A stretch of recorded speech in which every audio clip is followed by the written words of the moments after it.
छोटी बड़ी खबरों के साथ ग्रैंड न्यूज में आपका स्वागत है। नमस्कार, मैं तिलेश्वरी। आगे बढ़ने से पहले आइए देखते हैं आज की हेडलाइंस। चुनाव प्रचार के अंतिम दिन में सुकमा में योगी आदित्यनाथ की आम सभा।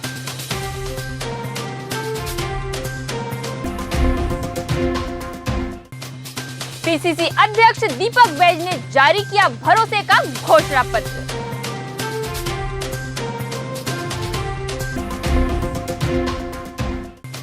होटल अविनाश इंटरनेशनल में केंद्रीय स्वास्थ्य मंत्री मनसुख मांडविया ने की प्रेस वार्ता।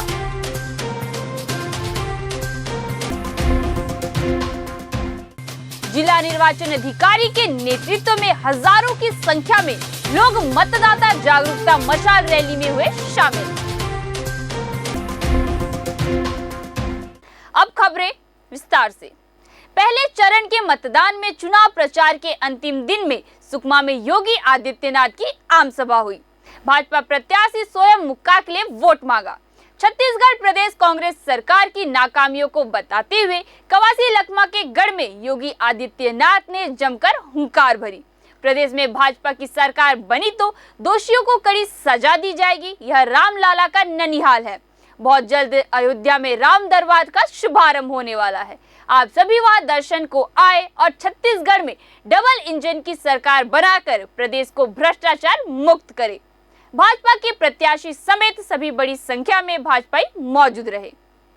पैसा जो दिल्ली से मोदी जी भेजते हैं, कांग्रेस की सरकार अपने संस्कारों के अनुरूप उस पैसे को चुपचाप अपने आकाओं को भेज देती है। वो गरीब को नहीं पहुंचती है, कमजोर को नहीं पहुंचती है। वह पैसा तो कुछ चंद कांग्रेसियों के जेब में चला जाता है। उनके परिवार के लोग बंदर बांट कर देते हैं। वे पैसे का लाभ आपको नहीं देते। ऐसे ही प्रधानमंत्री मोदी जी ने 16 लाख प्रधानमंत्री आवास आपके यहां के लिए भेजे। क्या प्रधानमंत्री आवास योजना का लाभ मिला क्या छत्तीसगढ़ वासियों को? क्या आवास का लाभ मिला? नहीं मिला। हम आएंगे, हम देंगे। छत्तीसगढ़ सरकार के नजदीकी लोगों ने यहां के लाखों गरीबों का पैसा इस ऐप के नाम पे ठग दिया है, ऐंठ लिया है। और तब भी बेचारा लगभग 550 करोड़ रुपए से अधिक की राशि है ये। और ये सरकार तो एक नया रिकॉर्ड बना रही है। और रिकॉर्ड किस रूप में बना रही है? आपने बिहार में सुना होगा, लालू जी के समय में एक चारा घोटाला हुआ था। कहते थे लालू जी की सरकार ने उस समय चारा ही खा लिया था, भैंस का चारा खा लिया था। और उससे भी 2 कदम आगे जाकर के कांग्रेस की सरकार तो गोबर भी खाने का काम कर दी है। गोबर का ही घोटाला हो गया। तैयारी पूरी है, भाजपा जरूरी है। और भाइयों बहनों, अब न सही बो, अब न सही बो, यही कहते हुए मैं आप सबसे अपील करूंगा, आज चुनाव प्रचार सायंकाल बंद हो जाएगा। 7 नवंबर को आपको मतदान करना है। कमल चुनाव चिन्ह। क्या चुनाव चिन्ह? कमल। पीसीसी अध्यक्ष सांसद दीपक बैज ने राजीव भवन में पत्र वार्ता में घोषणा पत्र जारी किया। कांग्रेस के दिग्गज नेता अलग अलग जगहों पर घोषणा पत्र जारी कर रहे हैं। रायपुर में कुमारी शैलजा तो राजनांदगांव में मुख्यमंत्री भूपेश बघेल ने घोषणा पत्र जारी किया है। रायपुर के राजीव भवन में कुमारी शैलजा ने घोषणा पत्र जारी करते हुए कहा कि ये घोषणा पत्र भरोसे का घोषणा पत्र है। कांग्रेस ने वादा किया है कि कांग्रेस की सरकार बनी तो पिछली बार की तरह कर्ज माफी की जाएगी। वही भाजपा के दांव का काट करते हुए कांग्रेस ने वादा किया है कि वो सरकार बनने के बाद 3200 रुपए प्रति क्विंटल पर धान की खरीदी करेंगे। कांग्रेस ने कहा है कि अब सभी सरकारी स्कूल स्वामी आत्मानंद स्कूल की तर्ज पर डेवलप होंगे। स्वयं सहायता समूह का भी कर्ज माफ होगा। जातिगत जनगणना कराई जाएगी और युवाओं को उद्योग व्यवसाय में ऋण प्रदान किया जाएगा। पत्र वार्ता के दौरान विधायक रेखचंद जैन, प्रदेश महामंत्री मलकीत सिंह गेंदू, ग्रामीण अध्यक्ष बलराम मौर्य, सत्तार अली एवं कांग्रेस के कार्यकर्ता उपस्थित रहे। सरकार बनते साथ अभी से ही 3200 खरीदी में होगी और अभी लेटेस्ट 20 कुंटल धान भी खरीदेगी और ये पहला साल चुनाव के सरकार बनते साथ ही 3200 पहला साल से ही देना चालू करेगी। घटना निंदनीय है, नहीं होना चाहिए। बस्तर की जनता सब मिलकर हम उन परिवार के प्रति संवेदना व्यक्त करते हैं,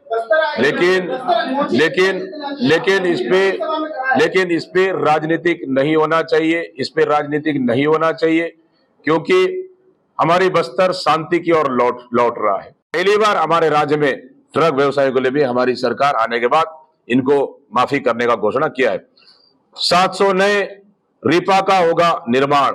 गांव के माता बहनों के लिए रिपा बहुत बड़ा उद्योग है ताकि उनके व्यवसाय का साधन बन सके। 700 नए रिपा प्रोजेक्ट फिर गांव में बनाएंगे। अब सभी सरकारी स्कूल बनेंगे स्वामी आत्मानंद स्कूल। स्वसहायता समूह का भी होगा कर्जा माफ। ऐतिहासिक निर्णय है। हम लोगों ने अभी तक किसानों का कर्जा माफी किए और इस समय स्वसहायता समूह का भी कर्जा माफी होगा। जातिगत जनगणना कराई जाएगी। जिसकी जितनी आबादी उसका उतना हक को ध्यान में रखते हुए हम प्रदेश में जातिगत जनगणना कराएंगे ताकि सामाजिक न्याय सुनिश्चित हो सके। युवाओं को उद्योग व्यवसाय ऋण में 50% की सब्सिडी। युवाओं को उद्योग व्यवसाय के लिए ऋण पर अब तक 40% सब्सिडी दी जाती थी, अब उसे बढ़ाकर 50% सब्सिडी के साथ ऋण की सुविधा भी मिलेगी। अंत्येष्टि के लिए लकड़ी का प्रबंध। हमारा घोषणा पत्र सीधा जनता के मुद्दों को टच करने वाला है, जनता के मुद्दों को छूने वाला है और सीधा जनता इससे जुड़ेंगे। और हमारे घोषणा पत्र पे जनता पिछले समय भी भरोसा की थी, इस समय भी भरोसा करेगी और भारतीय जनता पार्टी का घोषणा पत्र पूरी तरह से कांग्रेस का फोटोकॉपी है और उनके वादे और उनके इरादे बिल्कुल नेक नहीं है। वहीं 200 यूनिट तक बिजली फ्री रहेगा जिसका बिल नहीं आएगा। कांग्रेस ने अपने घोषणा पत्र में कहा कि सभी सरकारी स्कूल और कॉलेजेस को LKG से लेकर PG तक मुफ्त शिक्षा दी जाएगी। घरेलू फ्रंट पर कांग्रेस ने वादा किया कि सरकार बनने के बाद गैस सिलेंडर पर 500 रुपए की सब्सिडी दी जाएगी। आइए सुनते हैं और क्या कुछ कहा दीपक बैज ने इस घोषणा पत्र में। मैं बहुत छत्तीसगढ़ की जनता को बधाई और शुभकामनाएं देता हूं कि आज हमारे कांग्रेस के भरोसे का घोषणा पत्र जारी हुआ, जिससे आने वाला समय में हमारी सरकार बनेगी।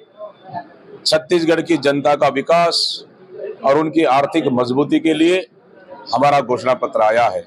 हम किसानों को कर्जा माफी करेंगे, 3200 रुपए समर्थन मूल्य देंगे। इस तरह से शिक्षा के क्षेत्र में भी मुफ्त शिक्षा, स्वास्थ्य के क्षेत्र में भी मुफ्त इलाज।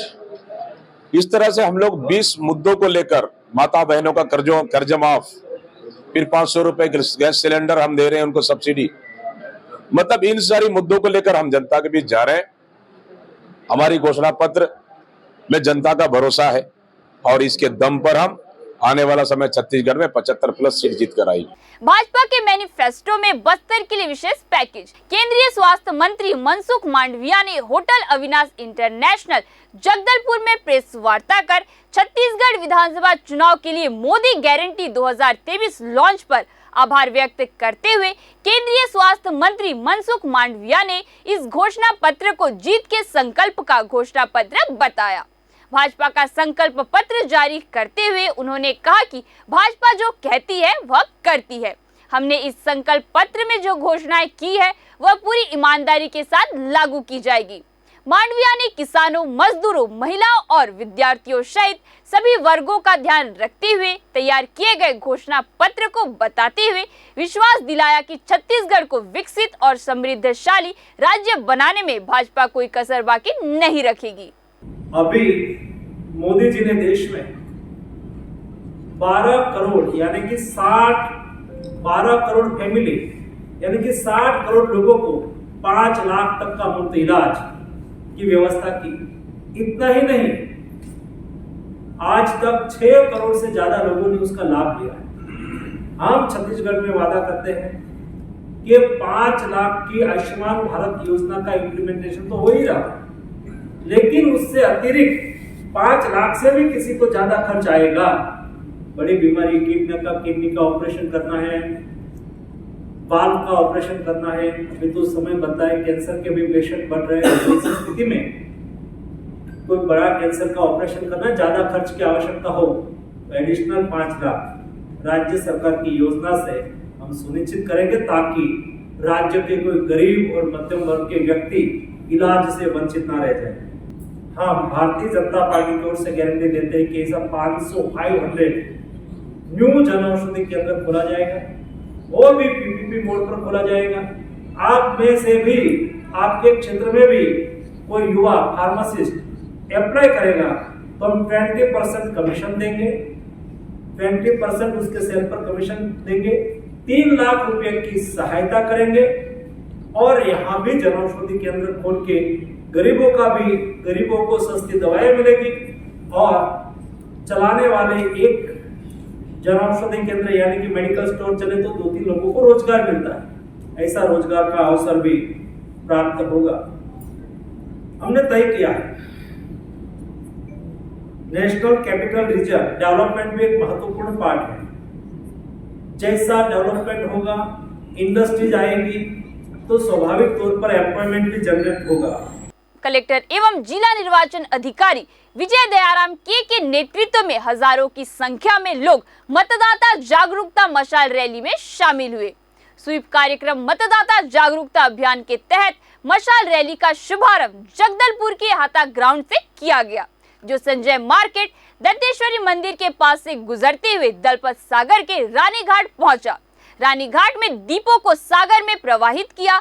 आकाशीय दीप के गुब्बारे, हस्ताक्षर अभियान और मोबाइल के टॉर्च जलाकर अधिक से अधिक मतदान करने की अपील किया। कलेक्टर ने कहा कि लगभग 2 माह से लगातार चले इस कार्यक्रम का विधिवत समापन हो रहा है। इस अवसर पर कलेक्टर ने सभी मतदाताओं को अपने मताधिकार का उपयोग करने कहा। हम भारत के नागरिक लोकतंत्र में अपनी पूर्ण आस्था रखते हुए यह शपथ लेते हैं कि मर्यादा को बनाए रखेंगे तथा स्वतंत्र, निष्पक्ष एवं शांतिपूर्ण निर्वाचन की गरिमा को अक्षुण्ण रखते हुए निर्भीक होकर धर्म, वर्ग, अन्य किसी भी प्रलोभन से प्रभावित हुए बिना सभी निर्वाचनों में अपने मताधिकार का प्रयोग करेंगे। नवंबर 2023 को बस्तर जिले के अंतर्गत आने वाले मतदान केंद्रों में मतदान होना है। इसको ध्यान में रखते हुए स्वीप रैली का एक क्लोजर हम लोगों ने आज यहाँ पे संपन्न कराया है। इसके तहत अलग अलग ब्लॉक मुख्यालयों से लगभग 100 से 150 साथी हमारे बाइक रैली के तहत जिला मुख्यालय में पहुंचे थे। जिला मुख्यालय के हाता ग्राउंड से मशाल रैली के सहित हम लोग निकले थे।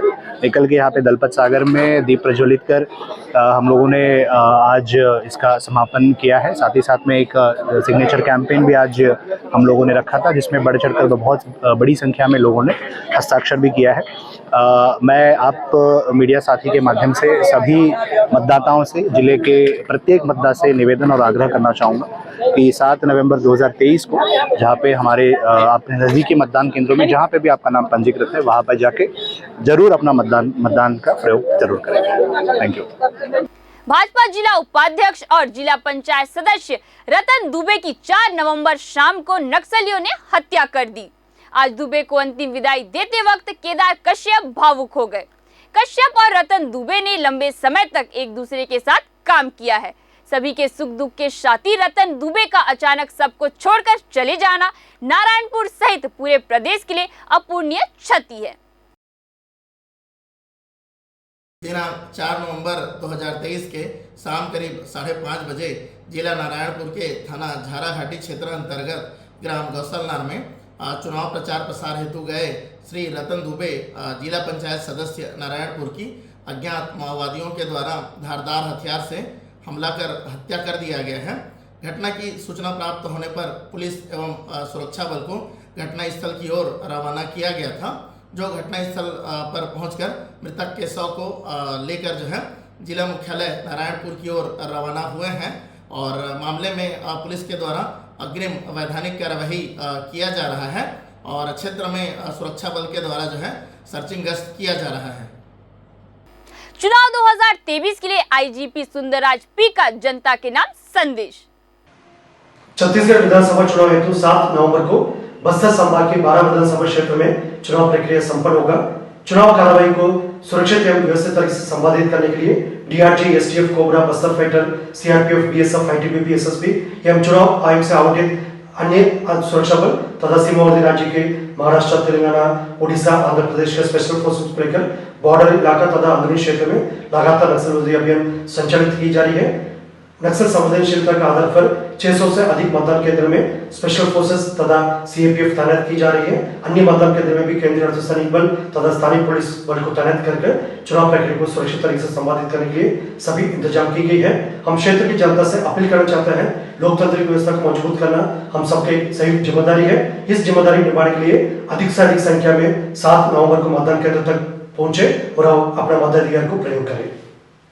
विधानसभा क्षेत्र से कोई निर्दलीय प्रत्याशी के रूप में जगदलपुर विधानसभा क्षेत्र के दरभंगा विकास खंड के सुदूर नक्सल प्रभावित वनांचित क्षेत्र ग्राम कोलिंग पहुंचे और वहां के ग्रामीण जनता से क्षेत्र के विकास एवं समृद्धि के लिए एवं मूलभूत सुविधाओं को दृष्टिगत रखते हुए उनकी आपूर्ति करने की दृष्टि से क्षेत्र में पहुंचकर नौका छाप में वोट देने की जनता से अपील की, जिसमें वहां की जनता ने अपना सकारात्मक रवैया दिखाते हुए पूर्ण बहुमत से विजयी बनाने हेतु अपनी सहमति जाहिर की है।